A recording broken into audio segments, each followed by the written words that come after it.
Assalamualaikum warahmatullahi wabarakatuh.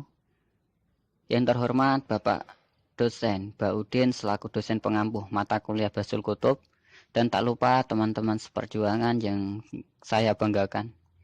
Di sini kita akan membahas tentang sifat kepribadian pendidik. Tanggung jawab hadis Muslim nomor 3408. Sebelum kita akan menjelaskan tentang sifat kepribadian dan pendidik, tanggung jawab hadis Muslim nomor 3408. Izinkan kami memperkenalkan kelompok dahulu. Yang pertama yaitu Lia Rosidah, NIM 17101101777, dan Krisna Lailatul Qadar 19101101139. Hadisnya berbunyi, Hadatsana Qutaibah Ibnu Sa'id, Hadatsana Laits, wa hadatsana Muhammad Ibnu Ruhmi, Hadatsana Laits an Nafi' an Ibni Umar anin Nabi sallallahu alaihi wasallam annahu qala, ala kullukum ra'in wa kullu mas'ulun an ra'iyatihi, fal amirul ladzi 'alan nas ra'in wa huwa mas'ulun an ra'iyatihi, wa rajulu ra'in 'ala ahli baitihi wa huwa mas'ulun anhum, wal mar'atu ra'iyatun 'ala baitihi ba'liha wa waladihi wa hiya mas'ulatun anhum, wal abdu ra'in 'ala mali sayyidihi wa huwa mas'ulun anhu, ala fakulukum ra'in wa kulukum mas'ulun an ra'iyatihi. Hadatsana Abu Bakri Ibnu Abi Syaibah, hadatsana Muhammad Ibnu Bishri, wa hadatsana Ibnu Numair, hadatsana Abi, wa hadatsana Ibnu Musanna, hadatsana Khalid yakni Ibnu Harits, hadatsana Ubaidullah Ibnu Sa'id, hadatsana Yahya yakni Al-Qattan kullukum an Ubaidillah Ibnu Umar, wa hadatsana Abu Raibi'i wa Abu Kamili qala hadatsana Hamad Ibnu Zaid, wa hadatsana Zuhairu Ibnu Harbi, hadatsana Ismail jami'an an Ayyub, wa hadatsana Muhammad Ibnu Rafi', hadatsana Ibnu Abi Fudai akhbarna Abdullah yakni Ibnu Utsman, hadatsana Harun Ibnu Sa'id Ailai, hadatsana Ibnu Wahbin, hadatsana Usama, kullu haula an Nafi' an Ibnu Umar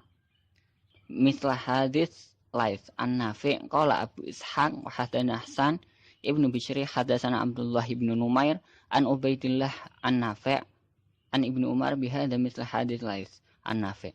Hadatsana Yahya Ibnu Yahya wa Yahya Ibnu Ayyub Qutaibah Ibnu Sa'id wa Ibnu Hujrin kulluhum an Ismail Ibnu Ja'far an Abdullah Ibni Dinar an Ibni Umar qala Rasulullah sallallahu alaihi wasallam, wa hadatsana Marhala Ibnu Yahya akhbarna Ibnu Hahbin akhbarni Yunus an Ibni Syihabin an Salim ini Ibni Abdillah an Abihi qala sami'tu Rasulullah sallallahu alaihi wasallam yaqul bima'na haditsun Nafi' an Ibnu Umar wa zada fi hadits Zuhri qala wa hasibtu annahu qala ar-rajulu ra'in fi mali abihi wa mas'ulun an ra'iyatihi. Wa hadatsani Ahmad Ibnu Abdurrahman Ibnu Wahbin akhbarni ami Abdullah Ibnu Wahbin akhbarni rajulun sama wa Amru Ibnu Harits an Bukair an Bushri Ibni Sa'in hadatsahu an Abdillah ibni Umar anin Nabi sallallahu alaihi wasallam bihadzal makna. Artinya, telah menceritakan kepada kami Qutaibah bin Sa'id, telah menceritakan kepada kami Lais.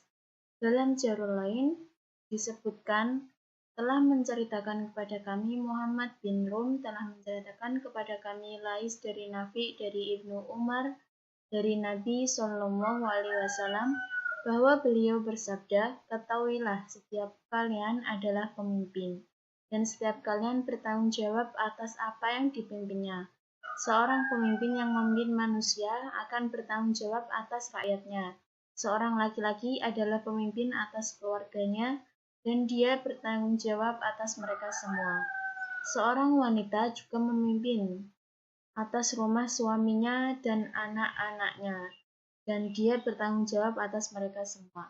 Seorang budak adalah pemimpin atas harta tuannya, bertanggung jawab atas harta tersebut. Setiap kalian adalah pemimpin dan akan bertanggung jawab atas kepemimpinannya.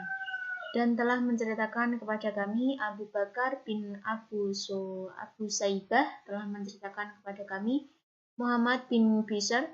Dalam jalur lain disebutkan telah menceritakan kepada kami Ibnu Numair telah menceritakan kepada kami ayahku.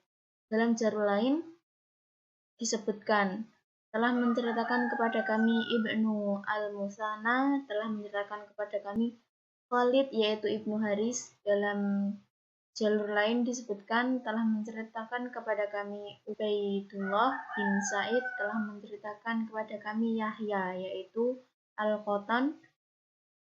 Semuanya dari Ubaidillah bin Umar. Dalam jalur lain disebutkan telah menceritakan kepada kami Abu Ar-Rabi dan Abu Kamil. Keduanya berkata, telah menceritakan kepada kami Hamad bin Zaid.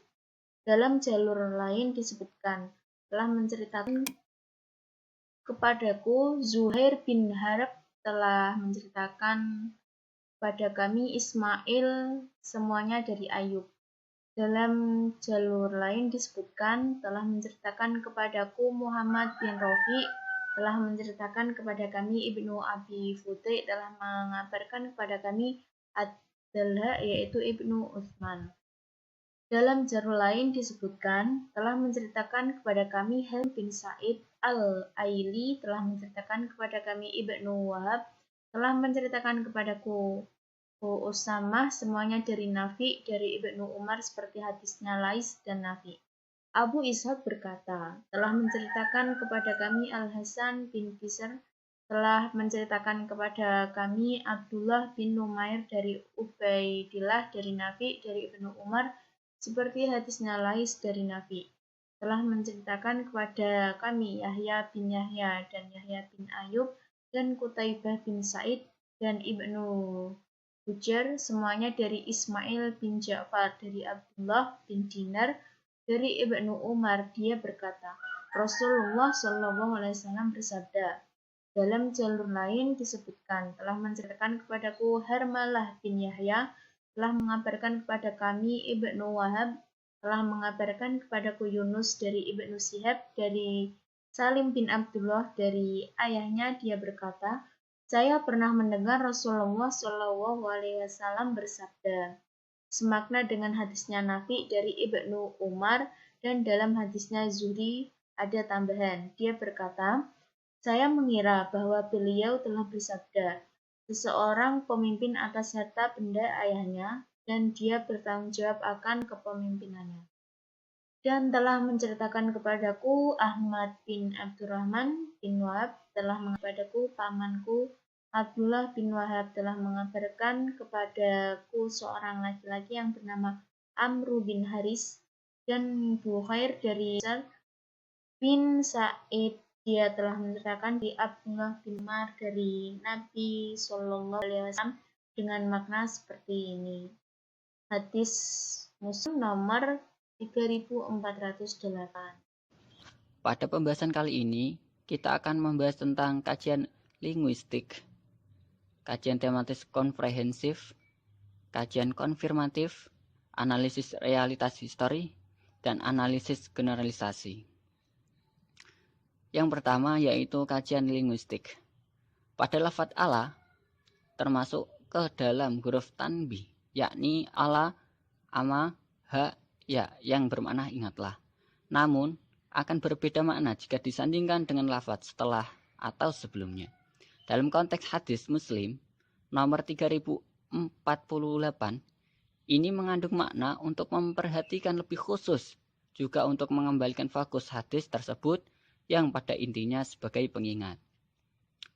Pada lafadz kullukum terdapat lafadz kullu yang mana setelahnya ada isim ma'rifat berbentuk dhamir kum yang memiliki makna orang ketiga banyak. Dalam lafadz tersebut memberikan perhatian khusus pada kita bahwa semua manusia berpotensi menjadi pemimpin, termasuk diri kita pribadi. Dan semua pemimpin mempunyai tanggung jawab atas apa yang telah dipercayakan kepada kita. Yang kedua yaitu kajian tematis komprehensif. Kajian ini adalah kajian hadis dalam mempertimbangkan teks-teks hadis lain yang memiliki tema-tema yang relevan dengan tema hadis yang bersangkutan dalam rangka mendapatkan pemahaman yang lebih komprehensif.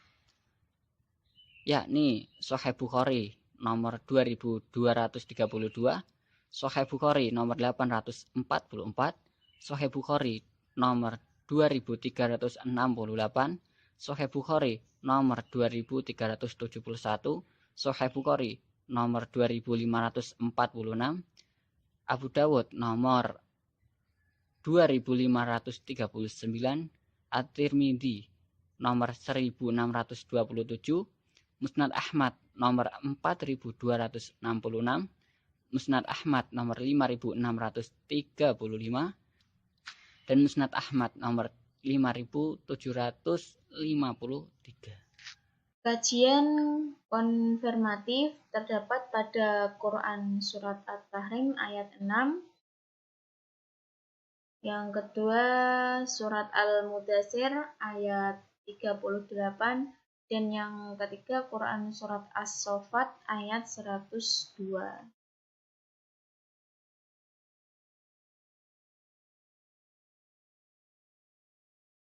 Analisis realitas historis.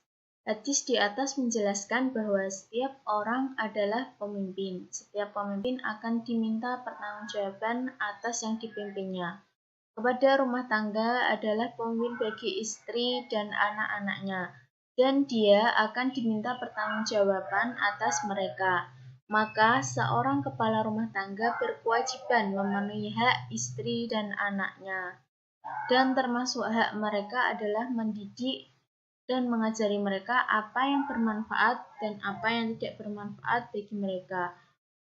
Ibnu Battal menyebutkan dalam kitabnya Syarh Sahih Al-Bukhari, Syarah Sahih Al-Bukhari, di atas hadis ini menjelaskan tentang suami atau kepala rumah tangga adalah pemimpin dalam keluarganya dan diberi kepercayaan atas setiap orang yang dibawa kekuasaannya. Maka wajib atas mengajarinya dan menambah wawasan mereka, mendidik dan melatih mereka, baik secara langsung dilakukan atau dengan hartanya, yaitu dengan memberi gaji kepada orang yang mendidik mereka, sehingga mereka menjadi orang yang sempurna dalam akhlak. Selalu merasa bertanggung jawab akan membuat seseorang melaksanakan tugasnya dengan baik, karena dia menyadari bahwa dia akan diminta pertanggungjawaban atas tugas-tugasnya tersebut.